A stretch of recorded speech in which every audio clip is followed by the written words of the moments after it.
O médico pode oferecer tudo, mas se eu não fizer algum movimento diferente, eu vou continuar tendo esses mesmos resultados. Você vai jogar um comprimido dentro da minha boca, eu vou ficar passivamente recebendo remédios, tudo que você prescrever. Doutor, eu já passei em todos os médicos, eu já tomei desvenlafaxina, eu já tomei topiramato, eu já tomei a nortriptilina, amitriptilina, já tomei escitalopram, já tomei propranolol, já tomei flunarizina, e aí que mais que você tem para me oferecer? Lógico que precisa do remédio, do médico, a gente está falando de tudo isso. Mas qual é a minha parte que se compromete com a minha saúde nos meus hábitos cotidianos? Então, aí eu vou trazer um outro elemento, porque tá tudo, né, a gente falou lá da sabotagem, da vitimização, tem um tanto dessa autorresponsabilidade. Lógico que precisa do remédio, do médico, a gente está falando de tudo isso. Mas qual é a minha parte que se compromete com a minha saúde nos meus hábitos cotidianos? As pessoas, elas ficam mais focadas no resultado. Eu já quero ter um resultado rápido. Então eu não quero deixar de comer chocolate porque o chocolate me dá prazer, mas também ele me dá dor de cabeça. Então como que eu vou negociar comigo isso? Porque é sobre um processo e não sobre um resultado final. Essa coisa do estilo de vida, eu acredito muito nesse processo, porque as pessoas desistem antes. Eu vou conversar com a Fernanda Tonici. Fernanda Tonici é psicóloga, não é mesmo, Fernanda? Sim, sou psicóloga clínica, né, tenho meu consultório. Também sou conselheira de um projeto de imersões de autoconhecimento, chamado Projeto STAR. Fernanda, impressão minha ou tem paciente que se sabota? Eu acredito muito nessa questão da autossabotagem como uma dificuldade da pessoa querer resolver a situação. É como se ela ficasse, como se tivesse um prazer, que é o que a gente chama de prazer negativo, em se manter na queixa, ou doente, ou numa mesma situação repetitiva, que é desprazerosa. Mas é como se ela sentisse uma pulsação interna, sem ela perceber, mas que ela está apegada a esse sistema que não ajuda ela a evoluir. A autossabotagem está onde? Eu quero progredir, mas eu faço algo que me empurra para trás. Então eu mantenho um comportamento que não me ajuda a sair do lugar que eu estou querendo sair. E você nem percebe isso? Isso é autossabotagem.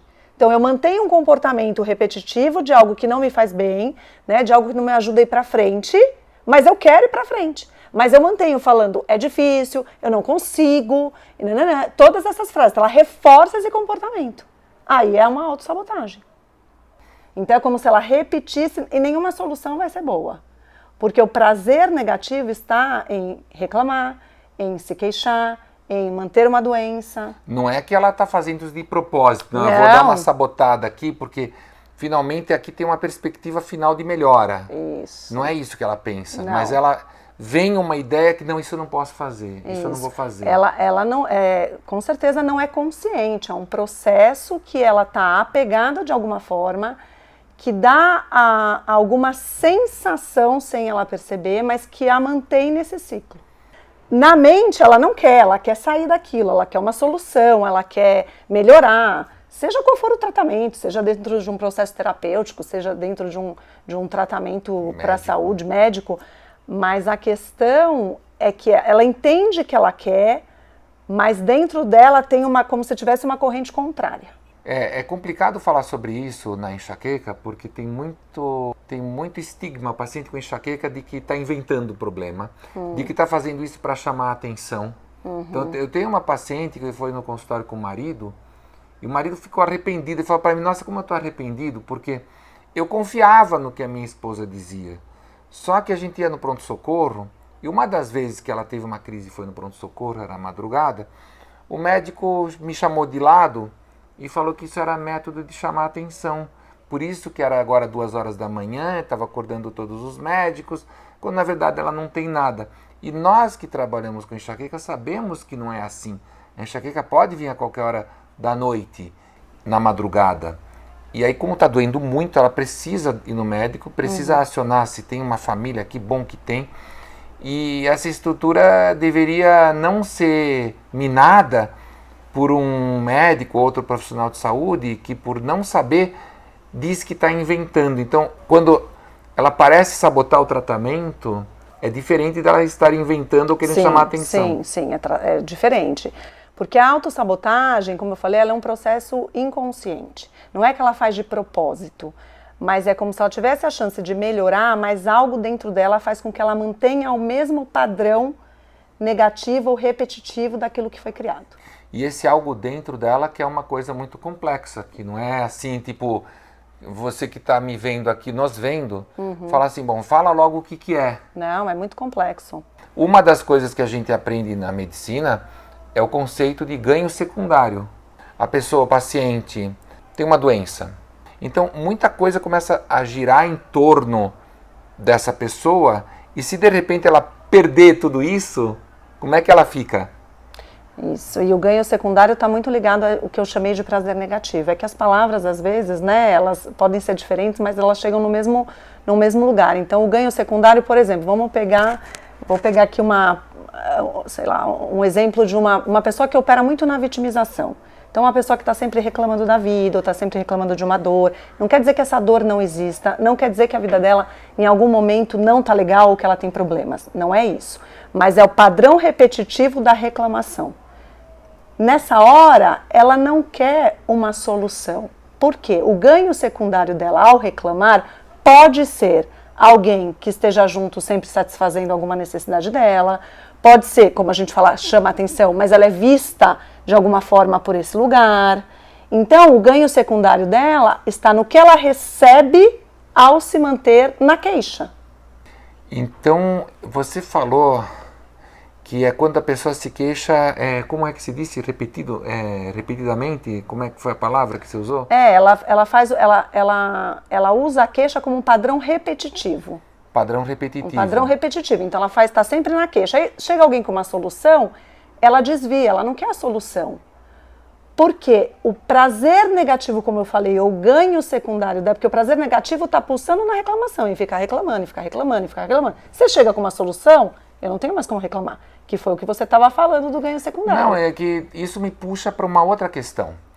O padrão repetitivo positivo. Porque eu falo muito para o meu paciente o seguinte, você tem que repetir todo dia, eu estou cada vez melhor.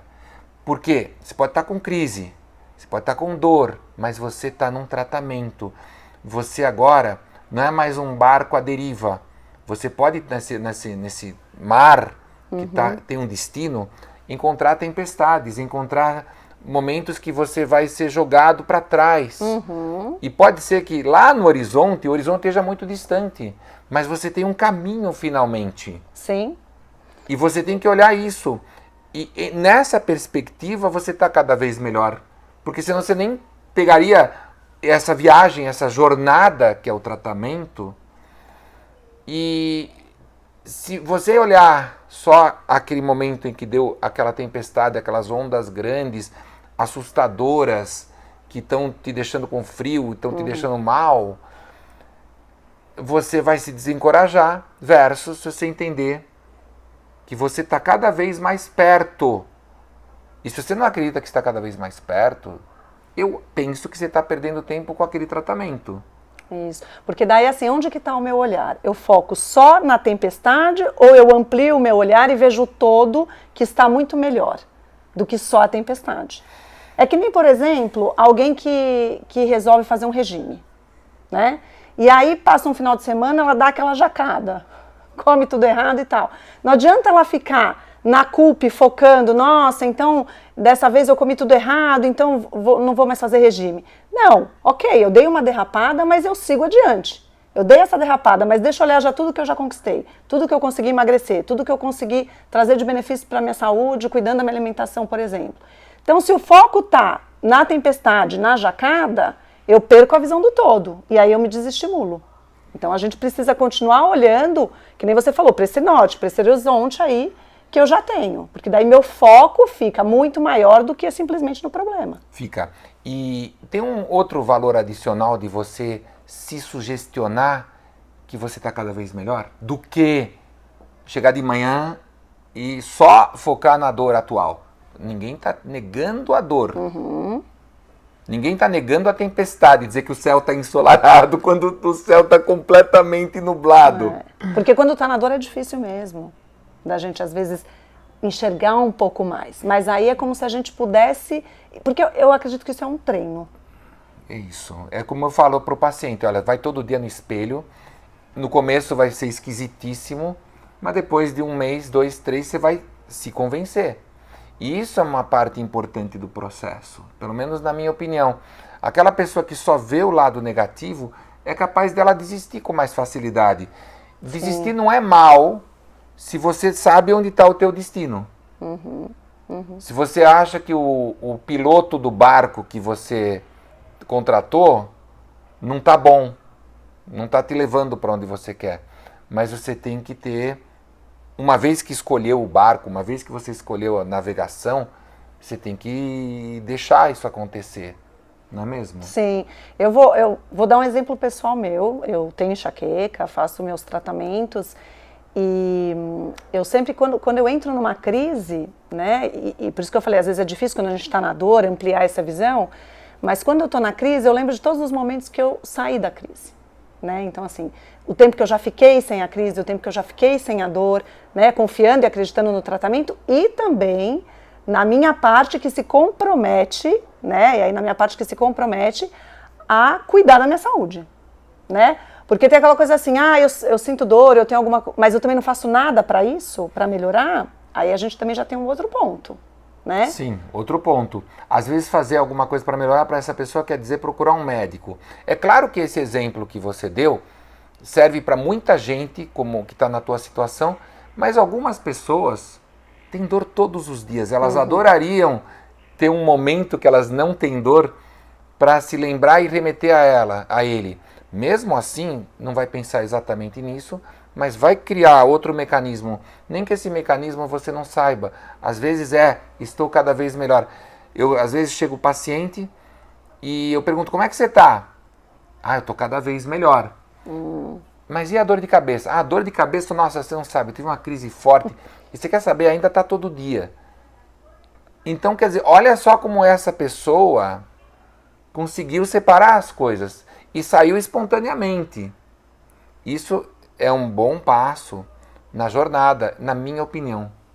Você me fez lembrar agora de um livro que eu li há um tempo atrás, que ele dava um exemplo diferente, mas ele estava dando um exemplo de pessoas que fumavam e que estavam dispostas a parar de fumar, né? Então ele dizia assim, que uma das pessoas, eram 2 pessoas que ele estava fazendo um trabalho, então para uma delas, eles ofereceram um cigarro. E essa pessoa disse, não, obrigada, estou parando de fumar. A outra falou, não, obrigada, eu não fumo. Ambas estavam no processo de parar de fumar. Né? E eu lembro que o autor foi trazendo o quanto a pessoa, como se ela já tivesse internalizado que ela já não é mais fumante. E ele foi dizendo da diferença no impacto da saúde dele e da postura dele mesmo de se colocar já como não fumante. Enquanto o outro tinha mais chance de voltar a fumar pelo fato de dizer, eu estou parando, do que o outro que disse, eu não fumo. Então é uma perspectiva diferente de como a gente pode, talvez, ajudar a perceber, seja uma melhora, seja algo que a gente está disposto a trabalhar na nossa vida emocionalmente, fisicamente, mas como que esse olhar pode ajudar a gente, como você disse do caso desse paciente, estou cada vez melhor.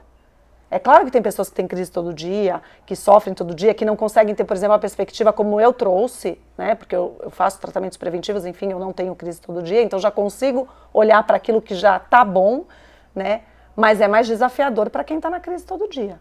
Mas o fato dela estar acompanhada por um tratamento, por um médico, por um profissional da saúde também, por uma terapia ou algo assim, também pode trazer muita esperança para que essa pessoa possa ter melhora no quadro dela como um todo. A esperança é a direção que você precisa. A esperança é o conhecimento, então você vai aprender algumas ferramentas mentais, algumas ferramentas físicas. Eu falo muito de alimentação, falo muito de sono. Quando o médico passa orientações para o paciente de estilo de vida, é muito bonito falar em estilo de vida, né? Parece que você está naquele hotel 5 estrelas, mas não é isso. Estilo de vida é o teu dia a dia.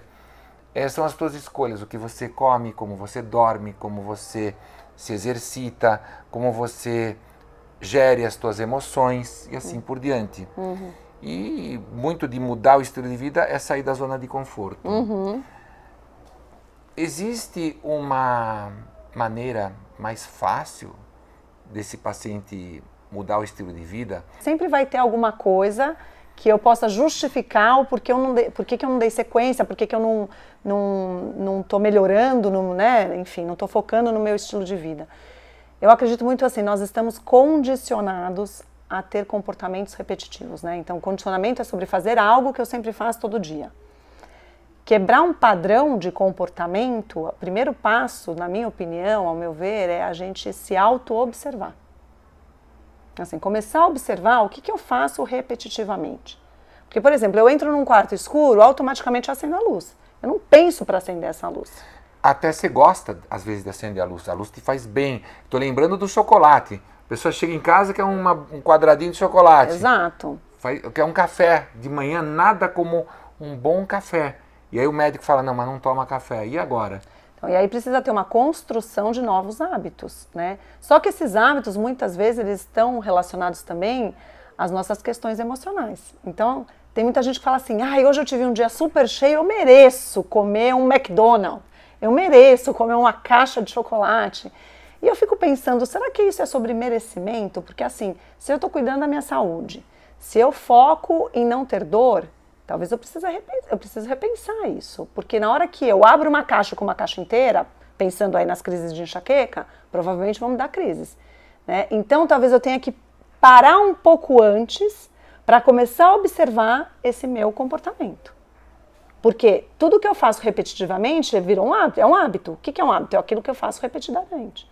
Então, para mudar um estilo de vida, a gente precisa observar e, acima de tudo, querer intimamente transformar. Tem pessoas que falam assim, mas para mim a vida perde o sentido se eu não comer meu chocolate. Não precisa interpretar como chocolate. Pode ser o cafezinho. Sim, a gente está usando como símbolo aqui o chocolate. Pode ser outra coisa, quando o médico ou o terapeuta ou a pessoa que está a cargo da saúde desse paciente sugere uma mudança e a pessoa resiste. Né? Tudo tem a ver com aquela pergunta inicial do sabotar o tratamento. Pode não ser o caso, mas aí você fala, nossa, mas se isso não tiver, a vida perde o sentido para mim. Quase isso. Então, né, lógico que a gente está falando assim, sobre prazer, então prazer do chocolate, ser gostoso, e talvez, não precisa, a questão não é nem tirar ou colocar o chocolate, o café, mas talvez como que eu posso administrar isso na minha vida, porque se a pessoa está habituada a comer um chocolate todos os dias e isso causa dor, o que eu estou querendo dizer assim, é uma coisa parece contraditória, se causa dor algo que eu faço comigo, talvez eu preciso repensar. Eu preciso repensar nisso. E talvez não seja eliminar, mas será que tem um ponto de equilíbrio? Será que eu posso então comer na festa e nos outros dias eu sigo com uma alimentação diferente? Ou será que eu posso suspender por um tempo, alguns meses? Também. E depois, se eu tiver uma melhora muito grande, disciplinar? Essa é uma proposta também. Também é uma proposta. Eu costumo falar para os meus pacientes, como psicóloga, eu digo assim, o processo terapêutico, né, o processo da terapia é como se fosse, entre aspas, né, como se fosse um treino. Para eu, por exemplo, um treino físico. Se eu quiser correr uma maratona, eu vou precisar me preparar, vai ter um processo até eu chegar na maratona, né? O processo da gente tirar um doce, tirar um chocolate, tirar alguma coisa que faz mal, assim como o processo terapêutico para eu criar um novo hábito, para eu ter uma mudança na minha forma de pensar, eu preciso passar por um processo. E é como se fosse um treino. Eu preciso estar atento àquilo diariamente. Então, se eu quiser fazer uma maratona, eu vou ter que fazer um treino, correr diariamente, ou se eu quero deixar minha perna mais forte, eu vou ter que treinar esse músculo. Ele não vai ficar pronto da noite para o dia. O que eu percebo é que esse processo é o mais desafiador, porque as pessoas, elas ficam mais focadas no resultado. Eu já quero ter um resultado rápido. Então eu não quero deixar de comer chocolate porque o chocolate me dá prazer, mas também ele me dá dor de cabeça. Então como que eu vou negociar comigo isso? Porque é sobre um processo e não sobre um resultado final. E eu sinto que, né, a gente está falando de coisas diferentes, mas que também se conversam entre si, que o desafio está nesse processo. nessa mudança dessa visão de como que eu vou olhar agora sobre uma nova perspectiva, aquilo que eu olhava e fazia, mas que de uma certa forma também me adoeceu. A visão é tudo, é como você encara as coisas, porque senão você vai falar assim, ah, mas eu sou descendente de italiano, a minha vida inteira eu fiz isso, agora você está me mandando não fazer isso. Não, não estou mandando, estou sugerindo para ver se você tem uma melhora. Sim. Então, e aí a pergunta é, por que as pessoas resistem a isso? Né? Porque, de alguma forma, elas acham que elas estão perdendo. Por isso que eu dei o exemplo, se o chocolate me faz mal e eu como muito chocolate, no fundo eu estou perdendo o quê? Eu estou perdendo a saúde de alguma forma, estou me prejudicando, porque eu perco horas de trabalho, horas de lazer quando eu estou com crise. Então, o que eu percebo, e aí estou falando até como a pessoa que vive o processo da enxaqueca, que eu fui negociando comigo, né? Então, assim, se eu tenho uma festa daqui a uma semana, eu passo uma semana sem comer doce, porque na festa aí eu vou me dar o prazer de comer doce. Eu estou falando festa, mas pode ser qualquer outra ocasião. Claro. Agora, provavelmente no teu tratamento da enxaqueca, você já está num estágio que dá para fazer isso. Uhum. Tem pessoas que podem precisar ficar um tempo mais extenso. Ah, sim. Aí é cada caso específico, né? A gente está falando de coisas mas não não a vida inteira.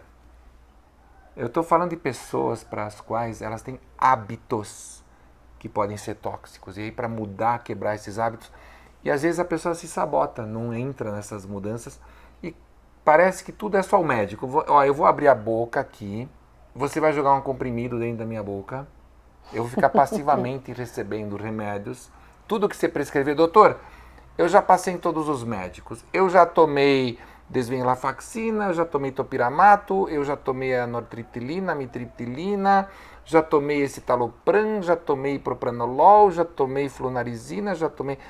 E aí a pessoa fala tudo, não, mas a acupuntura já fiz, aí o botox eu já fiz, e então, e aí que mais que você tem para me oferecer? Então, aí eu vou trazer um outro elemento, porque tá tudo, né, a gente falou lá da sabotagem, da vitimização, tem um tanto dessa autorresponsabilidade, né? O que eu chamo de autorresponsabilidade? É a parte pela qual eu me responsabilizo pela minha vida, né? Então, assim, tem essa coisa, né? Tem, lógico que precisa do remédio, do médico, a gente tá falando de tudo isso, mas qual é a minha parte que se compromete com a minha saúde nos meus hábitos cotidianos, nos meus hábitos diários? Então, se não partir de mim, né, o médico pode oferecer tudo, mas se eu não fizer algum movimento diferente, eu vou continuar tendo esses mesmos resultados. Então, e o que eu estou chamando de autorresponsabilidade é isso. Então, por exemplo, uma pessoa que tem enxaqueca tem que cuidar do sono. Se ela ficar horas sem dormir, se ela tiver um sono picado, se ela não preservar o sono, provavelmente isso vai gerar uma crise. Então, onde entra a minha autorresponsabilidade? Então, eu vou ter que, talvez, estabelecer uma hora, um padrão de sono, de dormir com o quarto escuro, enfim, aí cada um vai fazer a sua forma. Mas o que eu estou querendo trazer é assim, aonde entra a responsabilidade individual de cada um em se comprometer com o próprio tratamento. Porque o médico pode oferecer tudo. É que nem na minha área, né? Eu vou falar de mim novamente no sentido da terapia. Eu posso trazer, né, ajudar o paciente com ferramentas para que ele possa se desenvolver. Mas se ele não faz o trabalho dele, dessa autoobservação, né, de perceber onde estão os padrões, de fazer uma investigação interna, não adianta, a gente pode oferecer o que for, mas cada um de nós precisa fazer o trabalho. Por isso que eu faço sempre um paralelo com a ginástica. Então, se eu quero desenvolver um músculo, se eu quero fazer uma maratona, se eu quero pedalar, eu vou precisar desenvolver isso. Por mais que eu tenha um professor, um personal, um instrutor que vai me ajudar, se eu não fizer o meu trabalho, eu não vou ter resultado. Na ginástica, você pode até começar aos poucos. Quando você pretende mudar um hábito, é mudar um hábito. É como começar a fazer ginástica. Aí você tem que fazer com aquela periodicidade, às vezes até diária. Mas não dá para não fazer, a não ser se você furou. Mas você tem que começar de alguma forma, não é isso? Exatamente. Tem uma coisa que eu percebo que é sobre a persistência no tempo. A gente quer um resultado muito rápido. Então, por exemplo, eu quero deixar de comer o chocolate, ou eu quero investir numa qualidade de sono, ou eu quero fazer o processo do autoconhecimento, é o que eu estava falando naquele momento. A gente quer rápido. Para mim, a chave está muito em sustentar o processo, que é desafiador. Você começa um regime, se você comia tanto e você vai diminuir, você vai sentir. Só que é como se você precisasse atravessar essa ponte, tem um período para que você comece a acostumar com esse novo hábito. Ele não é imediato e instantâneo. E eu sinto que o desafio está nesse lugar. Sustentar o período de desconforto, sustentar talvez a vontade de comer e não poder comer, sustentar um choro, uma tristeza, se é um processo que você está vivendo. Então, essa coisa de sustentar esse processo é o que a gente acaba se boicotando, porque daí eu falo, tá vendo, não resolveu. Olha lá, eu fiz um regime, mas não emagreci. Ou eu deixei de comer chocolate 2 dias e tive crise mesmo assim. Porque tem um processo para acontecer. Tem que saber, tem que ter esse preparo para lidar com a frustração do tratamento da doença crônica.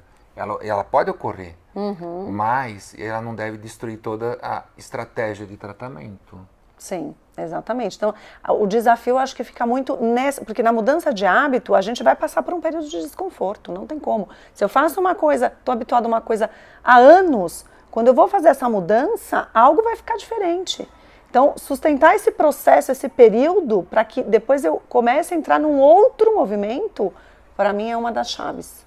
Quando você para hoje de fazer o que você estava fazendo para seguir um novo estilo de vida, isso é o começo do treino da maratona. Não é que devagar eu vou agora, bom, então eu comia isso que não pode todo dia, agora eu vou comer só 6 vezes por semana. Não, esse é o começo é parar tudo isso, repensar. Por quê? Porque o nosso estilo de vida, melhor ou pior, não é só se você parar o chocolate e depois disciplinar. É você incorporar, como disse a Fernanda, toda uma musculatura nova que você não tinha antes, teu corpo muda, porque você começou desse jeito, você começou com coisas desconfortáveis, diárias, e depois vai incorporar as voltas, o dia que você foi dormir tarde, o dia que você comeu aquilo que não podia ter comido normalmente, mas que agora tá ok, mas mudou o estilo de vida. É quase assim uma mudança de paradigma, né? Como eu via e como eu vejo agora.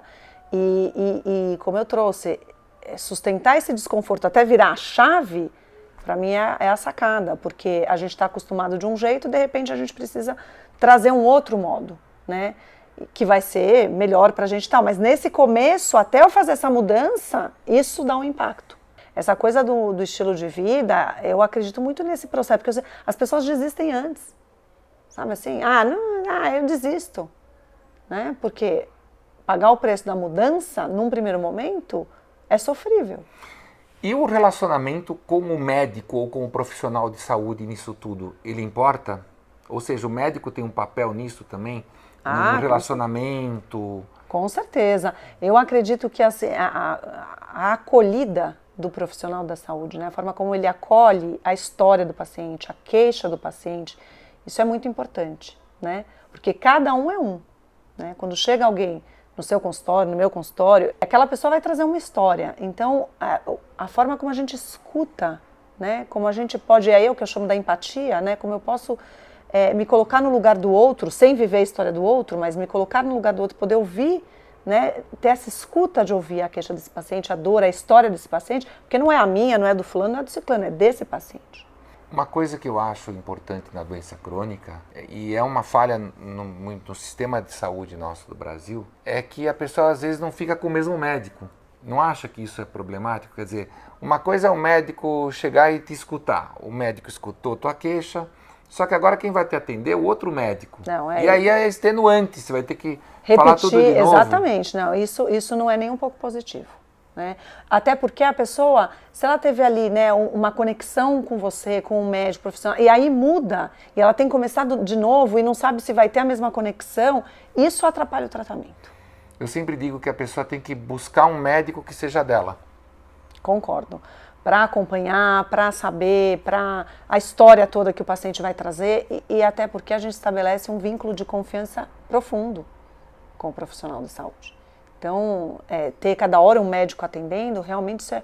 Banalizar a doença e o tratamento. Exatamente. E aí a pessoa se sente mais ainda à deriva. Uma hora o vento sopra para cá, outro médico fala, não, vamos fazer esse outro, e fica uma balbúrdia. Exato. Tá. Mas é que, assim, essa coisa da doença crônica, ela é bem diferente do meu trabalho, né? Mas porque, assim, você vê, a gente está falando para a rede, e na rede tem quem pode pagar, quem não pode pagar, quem tem a dor de cabeça todo dia, quem não abordamos tem. Aqui. Não, abordamos, porque é importante, você me puxa, porque eu tenho uma visão diferente, né? No meu consultório é um processo, eu acompanho anos a mesma pessoa. Eu sou um nicho, né? Eu sou 0,5% ali. Então, mas é um desafio mesmo, porque a gente tem que abranger numa fala como essa todas as realidades. Porque é o que você trouxe agora. Você tem alguma ferramenta genérica para uma pessoa que quer mudar o estilo de vida dela? Eu não tenho uma fórmula mágica para isso. Tem uma questão da pessoa se comprometer com a própria vida dela, com a própria história. Mesmo cada um tendo uma estrutura de personalidade, um modo de funcionamento, mas é o quanto ela quer de fato, e aí eu tô falando de fato assim, genuinamente no coração, sabe? Melhorar. Né? Quanto ela quer melhorar. E aí, porque a pessoa vai falar, lógico que eu quero melhorar, claro que eu não quero ter dor. Né? Mas aí vai entrar tudo que a gente veio conversando, ganhos secundários, prazer negativo. Mas quando ela de fato quer melhorar, ela vai se comprometer com o próprio processo dela, que ela vai precisar sair da zona de conforto, que ela vai precisar fazer novos acordos consigo mesma, abrir mão, né, e sustentar a vontade de comer algumas coisas. Ou de fazer algumas coisas, ou de dormir em horários diferentes. Ou de dormir em horários diferentes, mas não como uma penitência, não nesse lugar. Porque se ela olhar nesse lugar de penitência e punição, esquece. Aí não vai para frente. Mas olhar como algo benéfico. Então, estou fazendo algo para mim. Eu estou olhando para o meu estilo de vida porque eu quero mudar, eu quero melhorar, eu quero ter mais saúde, eu quero ter menos dor, né? Mas não como uma punição. Estão me tirando aquilo. Se ela tiver esse olhar e esse foco, isso não vai colaborar para o progresso dela. Isso é tanto verdade que uma vez eu atendi um paciente, ele tinha uns 79 anos. E aí era um senhor simples e ele me falou a vida dele, né? Porque essas pessoas com mais idade gostam de contar tudo da vida delas. E aí ele disse assim, com 63 eu tive câncer. Ah, câncer? E aí, como é que foi? Onde era o câncer? Ah, era câncer de pâncreas. Ah, era pâncreas. E aí? Bom, os médicos falaram que não tinha nada o que fazer. E eu falei, mas como? Não tem nada? Não tem injeção? Não tem quimioterapia? Aí o médico falou, não, então podemos fazer uma químio. Doutor, ele me disse, eu vi aquele soro vermelho e eu falei, esse soro aqui vai me curar. Eu tô aqui hoje com 79 anos. Talvez não foi o soro vermelho, talvez foi o jeito dele. Foi a crença nele naquilo. Exato, porque para outras pessoas, a pessoa ia ver o soro vermelho e fala, ai meu Deus, isso aqui vai me fazer mal, vai me dar enjoo, vai cair meu cabelo. Ele nem mencionou durante a consulta algum efeito negativo, e sim aquele soro vermelho que melhorou ele, que ele acreditou. Isso, na minha opinião, tem um poder muito grande e que nós precisamos. Eu me lembro de grandes médicos antigamente que se recusavam a tratar o paciente que não acreditasse que ele pode melhorar. Que nem tem um efeito placebo, né? Então, assim... O que quer que seja, até mesmo biblicamente, Jesus, quando ele perguntava, né? Ele falava, você acredita que eu posso te curar? Ele não chegava e curava a pessoa. Ele perguntava se acreditava. Então, isso até... Ali a gente aprende que você tem que acreditar. Isso faz muito sentido para mim, eu acredito muito nisso mesmo. É a lente que você coloca, né? Não estamos negando o problema ou a dificuldade, mas não vai ajudar se você também olhar sobre essa perspectiva de que aquilo é como eu falei, uma punição. A forma como você for olhar vai te ajudar a ir para frente ou não. Né? Não é só uma questão mental, né? Porque eu não acredito nessa coisa só da mente. Então pensa positivo. É um conjunto, né? É um conjunto de coisas que... Então é a mente, é o meu coração, como eu sinto aquilo, né? Então é acreditar que tem possibilidades. Então esse exemplo que você deu, né? Ele nem questionou. Achei lindo isso que você falou, né? Assim, esse exemplo que você deu, achei lindo, porque assim, ele não questionou. Ele olhou e ali para ele aquilo fez todo sentido, né? Então, que lente que eu coloco para enxergar a vida sob essa perspectiva. E o outro lado é a pessoa falar, o médico mandou eu parar isso, mandou eu não fazer aquilo, e nem mandou para sempre. Mandou um pouco para ver se funciona. E aí, talvez na primeira frustração parou ou não. A gente tem que pensar muito como que a gente entra num tratamento, não é mesmo? Sim. Porque quando a gente coloca, ele mandou... aí eu vou voltar a usar a mesma palavra, eu me ausento de toda a autorresponsabilidade minha, porque eu fui procurar esse médico, então ele vai trazer algo porque eu fui buscar, né? Pode ser que o que ele traga não faça mais sentido, faça menos sentido, mas aí que entra o meu interesse, a minha vontade de fazer diferente. Ou então a pessoa termina a consulta e não volta mais e pronto. Que também. Não bateu. Não bateu, e aí procurar outro, porque tem isso também, né? Por exemplo, quando eu faço uma primeira entrevista no meu consultório que chega um paciente, né, a primeira coisa que eu falo é, quando você sair daqui da nossa primeira conversa, dá um tempo, sente, veja como isso ficou para você, se fez sentido as coisas que eu trouxe, se tocou você em algum lugar, porque é isso, às vezes vai tocar, às vezes não vai tocar. Em termos leigos, assim, se bateu o santo ou não bateu. Praticamente falando é isso. Porque o médico nada mais é, principalmente na doença crônica, do que um consultor. Olha, eu vim aqui porque você tem expertise nesse assunto. Uhum. Ele não está encostando um revólver em você e mandando você tomar o remédio ou mudar, pior ainda, mudar teu estilo de vida. Ele está te sugerindo. Ou você pega e se abraça, na hora que você negocia, só você que está perdendo. Ou então é isso que você falou, bom, se não bateu, não bateu, vai procurar outra pessoa, mas assim, né, como que eu vou para essa consulta? De que lugar que eu vou? Já vou na resistência, já falou, pô, o cara vai mudar, se eu já for nesse lugar, aí não sei como vai ser, talvez não seja tão benéfico. Agora, eu vou aberto, vou ver o que essa pessoa tem para falar, o que esse médico tem, qual é o método dele, o que me sugere, né, e aí que eu falo da autorresponsabilidade, porque quando eu falo ele mandou, eu estou me ausentando totalmente dessa parte do tratamento. E tem outra faceta. Eu me lembro de um paciente que veio com a esposa. E foi só a esposa que conversou comigo na consulta. Então, nome, endereço, telefone, data de nascimento, e começa. Bom, e essa dor de cabeça? Olha, doutor, ele começou essa dor de cabeça, meu marido, com essa idade, assim, e aí no trabalho, aí aconteceu aquilo. E a gente foi conversando. Eu até esqueci que era meio esquisito. E fomos conversando, a consulta foi tudo bem.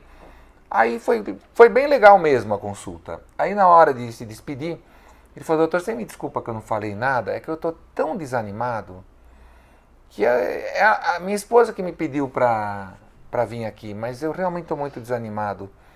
Eu falei assim, olha, não precisa nem acreditar, só faz tudo que a gente conversou, porque precisa isso para ver se você pode, talvez, quem sabe, melhorar. Por sorte, esse paciente melhorou. Uhum. Então, isso é prova que tudo bem, você pode até estar desanimado, sem força para falar, tem que outra pessoa falar por você, mas você tem que dar uma chance para o que foi proposto.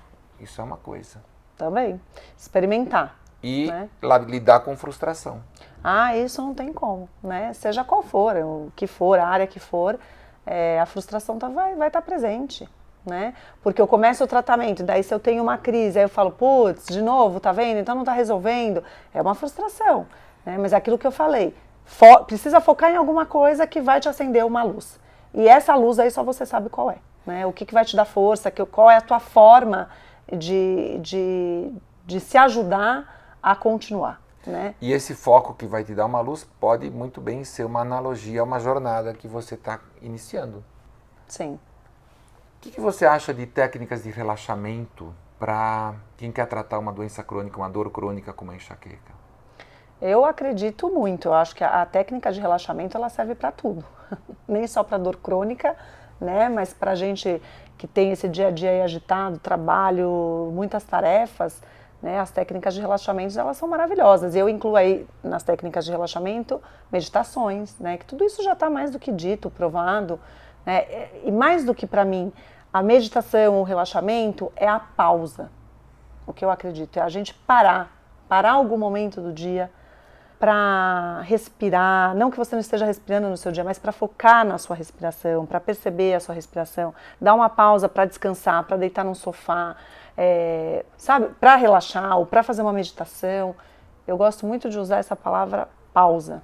Eu acredito que ao longo do nosso dia, quando a gente pausa algumas vezes, isso ajuda muito. Acho que é um ganho para a nossa saúde. E essa pausa pode ser de 5 minutos, porque às vezes a pessoa fala, mas eu não tenho tempo, não tenho tempo. Essa coisa do tempo tem muito a ver com prioridade, né? Então, assim, se eu priorizo alguma coisa, eu vou criar tempo para isso. E né? nesse tempo e nessa pausa, você pode ganhar um pouco de perspectiva também, não simplesmente Exato. ficar ali quieto, pensando na próxima tarefa, né? Exatamente. É a pausa tentando não resolver alguma coisa, mas para eu poder ter um pouco de relaxamento, eu poder focar na minha respiração, observar, sei lá, tirar o sapato, botar o pé no chão, né? E aí as pausas podem variar, né? Pode ser pausa de um dia, pode ser pausa de 5 minutos, né? Mas as pausas são benéficas. E aí, falando aí da questão do relaxamento, eu apoio 100%, eu acho que ela é essencial. Como que você vê a influência de ambientes tóxicos na vida e na melhora de uma doença crônica para um paciente? Ou seja, vamos introduzir nessa equação daquele paciente que parece estar sabotando o tratamento, se existe uma influência do ambiente tóxico ou não necessariamente. Ambiente tóxico é alguém no trabalho que quer puxar o tapete, aquele chefe que não é razoável, aquela pessoa na família que está causando um desequilíbrio total na vida de quem está nos assistindo. Sim, existe uma influência, porque se eu estou exposto o tempo todo àquele ambiente tóxico e eu tenho uma doença crônica, isso pode contribuir. Para piorar. Para minha piora. Agora, não é uma coisa prática, rápida, porque assim, se é alguém da minha família, se é o chefe, eu preciso do trabalho porque eu preciso ganhar meu dinheiro, então é muito mais complexo. É mais complexo, mas às vezes a sugestão de que, bom, isso vai te deixar mais doente, tudo que você vai ganhar nesse trabalho, você vai gastar com doença, às vezes o paciente acorda e começa a procurar outro trabalho. Eu acho que é sempre o começo de uma conversa, né? Eu acho que se você está num ambiente tóxico e percebe que aquilo te faz mal, está piorando a sua doença crônica, acho que o primeiro ponto é parar para refletir, né? Quais são meus ganhos aqui, quais são as minhas renúncias, o que eu perco e o que eu ganho. Claro que cada um individualmente tem que fazer aí, né, a sua pesquisa interna, mas eu acho que vale um começo de parar para começar a refletir. O que será? Refletir um pouco mais, porque você já refletiu, você já viu que é tóxico. Não, quando eu digo refletir, é assim, refletir sobre a mudança. Porque eu não vou conseguir fazer uma mudança rápida se eu dependo do dinheiro, enfim, nesse sentido. Mas pode ser o começo para você construir uma mudança. E para construir uma mudança, se eu quero daqui 2 anos ter uma vida diferente da que eu estou hoje, eu preciso começar a construir agora, né? Então, quando eu digo refletir, não é sentar e ficar pensando, nossa, que ambiente tóxico. Não, o que dentro desse ambiente eu consigo fazer um movimento para mudar, porque tem a parte que é do outro que eu não vou poder mudar. Não vou poder pegar e jogar o chefe pela janela, não vou poder pegar o parente e nunca mais falar, ou até pode, sei lá, mas né, o que eu posso, dentro desse contexto, fazer de diferente? Começar uma mudança, né, para que isso possa ajudar no meu tratamento. E uma dessas coisas pode ser decidir fazer terapia, fazer psicoterapia. Sem dúvida, eu acho que terapia é para tudo. Sempre. Não, eu quero falar, porque muita gente não sabe que isso pode ajudar bastante, né? A terapia ajuda muito, porque você vai se autoconhecer, você vai ver como que você pode lidar com uma situação onde às vezes aparentemente não tem saída, né? Isso que a gente falou da autossabotagem, do ganho secundário, tudo isso é trabalho terapêutico, né? É uma grande investigação. A psicologia hoje é diferente. Mudou e assim, cada vez mais, né, a gente vê, porque assim, não é sobre um tratamento, né? Eu costumo dizer assim que a terapia ela entrou na nossa vida de uma forma assim, eu faço minha terapia como eu faço minha ginástica, como eu me alimento bem, enfim, ela faz parte da nossa vida. Hoje em dia não é só, vou na terapia porque eu tô louco, eu tô com problema, eu até busco por um problema, mas estar na terapia hoje é uma busca pelo bem-estar, é uma busca por uma boa qualidade de vida.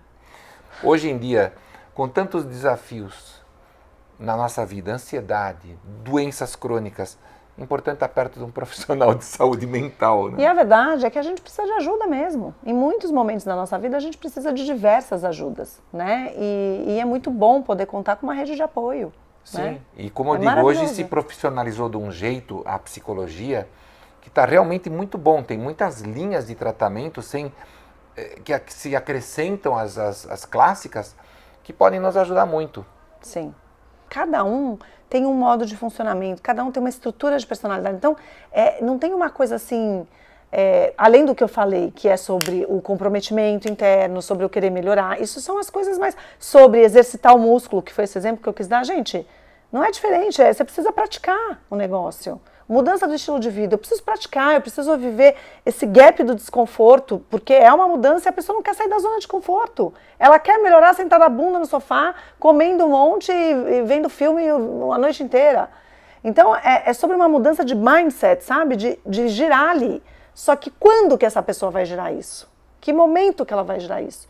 A hora que ela olhar para ela e falar, putz, eu preciso me comprometer com a minha história, com a minha vida, com a minha saúde. Você acha que o paciente, até que ponto ele é responsável pelo tratamento dele? Pelo tratamento dele, autotratamento. Eu diria que 100%. Pelo tratamento, não estou falando da melhora, é diferente. Pelo tratamento, o que eu entendo como tratamento? Se cuidar. Vou me cuidar, vou tomar a medicação que foi prescrita. Vou passar nos retornos. Vou passar nos retornos, vou me comprometer com algumas mudanças que foram sugeridas que falam que é importante para melhora para esse tipo de doença. E se você já entrar no tratamento achando que você não está naquele grupo que vai melhorar, é melhor nem entrar no tratamento. Porque daí já entra a sua crença de acreditar que aquilo não vai dar certo. Então já não deu, né? Então pelo menos acreditar, puxa, aqui tem uma possibilidade, aqui é novo, aqui é diferente, aqui eu vou tentar. E aí tem o comprometimento de fazer a sua parte. Tudo tem o comprometimento de fazer a própria parte. Então eu preciso me comprometer, tomar o remédio tal hora, se for por hora, né? Não comer tais coisas ou fazer atividades físicas, sei lá, né? O que for prescrito ali, você precisa se comprometer. O paciente que é sommelier de tratamento, ele está se autossabotando? Sabe o que é sommelier?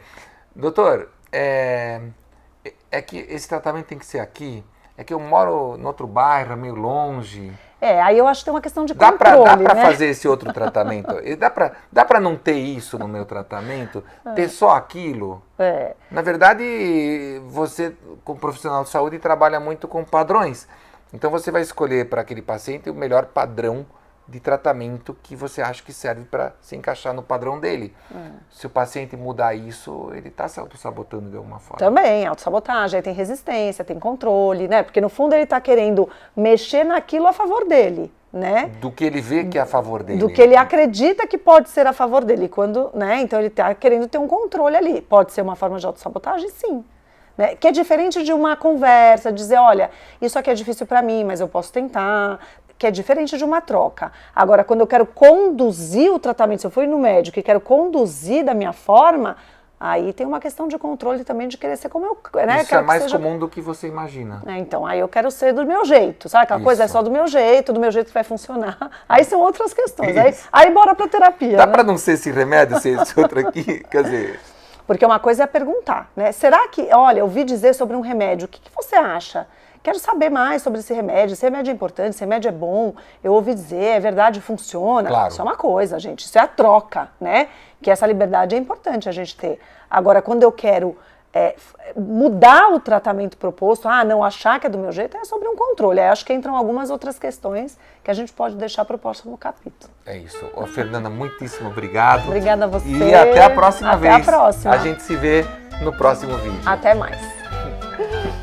Fernanda, como é que as pessoas fazem para te encontrar? Você tem Instagram, Twitter, sei lá o que, Facebook, ou não te encontram? Não me encontram, né? Mas peraí, calma, meu Instagram é fechado.